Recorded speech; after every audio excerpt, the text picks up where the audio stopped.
17টি বছর স্বৈরাচার বিরোধী আন্দোলনে, ফ্যাসিবাদের বিরুদ্ধে আন্দোলন সংগ্রামের পরে জুলাই আগস্টে ছাত্র জনতার গণঅভ্যুত্থানের মাধ্যমে আমরা নতুন বাংলাদেশ পেয়েছি। ৩১ দফার আলোকে ভবিষ্যৎ বাংলাদেশ বিনির্মাণ হবে। তফসিল ডিক্লারেশন হয়েছে, 12ই ফেব্রুয়ারি জাতীয় নির্বাচন হবে। বাংলাদেশের প্রত্যেকটি জনগণ ভোট দেওয়ার জন্য অধীর আগ্রহে অপেক্ষা করছে। আমি চাবো আমার নারায়ণগঞ্জটা হবে সন্ত্রাস মুক্ত, চাঁদাবাজ মুক্ত, যানজট মুক্ত, কিশোর গ্যাং মুক্ত। আওয়ামী লীগের যে শাসন আমলটা ছিল, এখানে ব্যাপক হারে সন্ত্রাসী চাঁদাবাজি হয়েছে, মাদকের রমরমা ব্যবসা বাণিজ্য হয়েছে। সংসদ সদস্য বিএনপির মনোনীত প্রার্থী আজহারুল ইসলাম মান্নান সাহেবের সাথে কথা বলেছি। উনি এই আসনের জনগণের কল্যাণের জন্য উনি কি করবে, এটা কিন্তু ওনাকে আমি প্রশ্ন করেছি এবং উনি বারবার কিন্তু বলেছে এই এলাকার যে সমস্যাগুলো আছে এই সমস্যাগুলো নিয়ে উনি দলের প্রতিনিধি এবং জনগণের সাথে কথা বলবেন। উনি সবার আগে প্রায়োরিটি দিয়েছে যে আপনার একটা কথা ছিল যে আপনি যদি আপনাকে আমরা ধানের শীষ হাতে তুলে দিতে পারি সিদ্ধিরগঞ্জ থানা থেকে, তাহলে সবার আগে সর্বপ্রথম শিক্ষা ক্ষেত্র এবং কি মেডিকেল, তৃতীয়ত হলো মাদক মুক্ত নারায়ণগঞ্জ চা বা সিদ্ধিরগঞ্জ চা। এই ব্যাপারে ওনার কথা হয়েছে। এখানে আমাদের একটা সরকারি মেডিকেলের অভাব সিদ্ধিরগঞ্জে। বড় ধরনের অসুখ হয় তখন কিন্তু আমাদের ঢাকামুখী হতে হয় বা প্রাইভেট হাসপাতালে যেতে হয়, যেটা অনেকের জন্য এক্সপেন্সিভ, সম্ভব হয় না। এই জন্য উনি কিন্তু ওয়াদা করেছেন কয়েক মিটিং এ আমাদের সাথে বা জনগণের সামনে উনি বলেছেন একটা সরকারি মেডিকেল করার জন্য উনি ট্রাই করবেন, চেষ্টা করবেন, ওনার পক্ষ থেকে উনি চেষ্টা করবেন। এবং শিক্ষা খাতে উনি ব্যাপক পরিবর্তনের একটা চিন্তা ভাবনা করছেন, কিভাবে শিক্ষা ওনার নিজস্ব ফান্ড থেকে বিভিন্ন মানে মেধাবী শিক্ষার্থীদের কিভাবে সহযোগিতা করা যায়, লাইব্রেরি স্থাপন করা, যেখানে জ্ঞান চর্চা হবে। এই ব্যাপারে ওনার নলেজ আছে, কথা বলছি, এইসব ব্যাপারে উনি কাজ করতেছেন।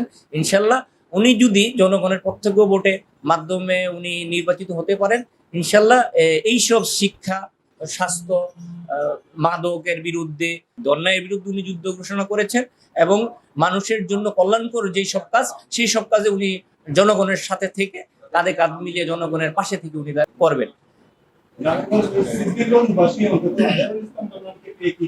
এটা আল্লাহ যা করে ভালোর জন্যই করে, গড গিফটেড। আলহামদুলিল্লাহ আমরা সিদ্ধিরগঞ্জবাসী অবশ্যই খুশি। কারণটি হচ্ছে আজহারুল ইসলাম মান্নান সাহেব সাদা মনের মানুষ, উনি যা বলে তাই করার চেষ্টা করে। আমরা জাতীয়তাবাদী আদর্শের সৈনিকেরা যারা 17টি বছর ফ্যাসিবাদ বিরোধী আন্দোলন সংগ্রাম করেছি, মাঠে ছিলাম, আমরা মান্নান সাহেবকেও মাঠে দেখেছি।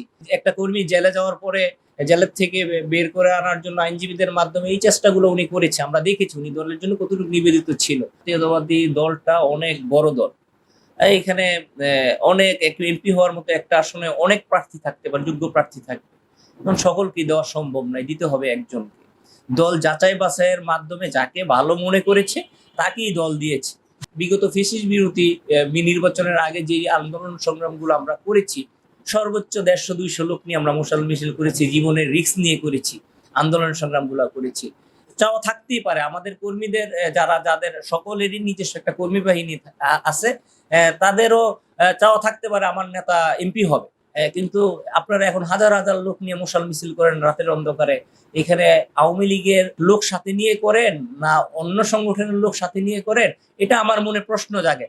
কারণ বিগত দিনে এত লোক ছিল না মশাল মিছিল করার মতো, এত আন্দোলন সংগ্রামে এত লোক দেখি নাই। বিগত দিনগুলো এত লোক আমরা ফ্যাসিবাদ বিরোধী আন্দোলনে নামতে পারতাম, তাহলে ফ্যাসিবাদ হাসিনা কিন্তু এত বছর থাকে না, তাহলে আমাদের তৃণমূলের কর্মীদের এত বছর কষ্ট করা লাগে না।